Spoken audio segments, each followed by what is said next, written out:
Happy holidays, everybody. As a gift to all of my viewers, I decided to personally ensure that everybody who watches my channel knows about the most important tech card in the current format, Underworld Goddess of the Closed World. So rank 4 water, which is growing in popularity in the format, makes a monster that cannot be destroyed by battle and is unaffected by card effects. As far as an individual card, it's about as protected as it possibly can be. Now, a lot of decks do just sort of auto-lose to this card just because they no longer have a win condition. They don't have a way to successfully beat their opponent if they control this card. You would need something with piercing damage, or you'd have to have something that you could give to your opponent, because Crooked Cook requires the opponent to control no other cards in order to be unaffected by card effects. Now, you could also just run a Kaiju, or you could have a Kaiju in your extra deck. That is exactly what Underworld Goddess of the Closed World provides in this format. It's a way to ensure that you don't lose to Crooked Cook, or the rival Cyber's Attic Nister, for example. You just throw this card in your extra deck if you have any extra space at all, and it just fixes the matchup for you. This card isn't a one-trick pony either. It's completely unaffected by opponent's card effects except for the effects that target it, and it has the ability to negate effects that try and special summon a monster from the graveyard. So the right-hand shark that's under Crooked Cook isn't going to be giving your opponent extra advantage after the Crooked Cook is gone. This card is also surprisingly good going first. Whenever this card first came out, everybody was talking about just how broken this is with IP Masquerena, and I couldn't agree more.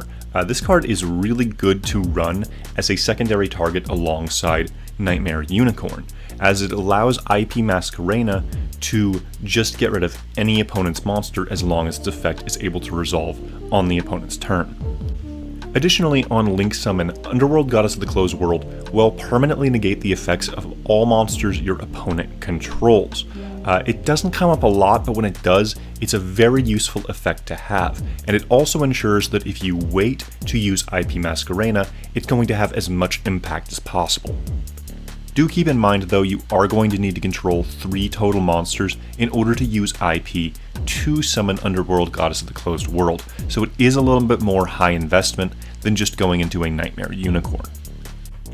This is a really good setup to have if you're going against an opponent who's running either Dragoon or a Destroy Phoenix Enforcer, because the summon of Underworld Goddess can use either of those cards, and if you already have the Underworld Goddess on the field, neither one of those cards can effectively get over it unless your opponent already has like a 4000 Dragoon and is just trying to run it over by battle.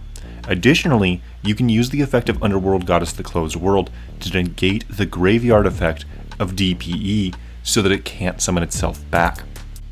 Now, if you are playing on Yugioh Pro, as of the time of recording this video, there is a bug in the system.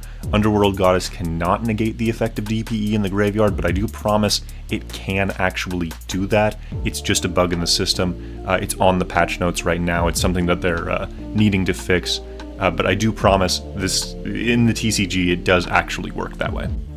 So yeah, short video. If you do have any extra space in your extra deck, I would throw this in there. It will steal you some games, and it's just a really nice card to have as a way to get over problematic cards that you otherwise wouldn't have the ability to get over. Thanks for watching the video. If you liked what you saw, consider commenting, or subscribing. It really helps the channel grow, and I know I appreciate it.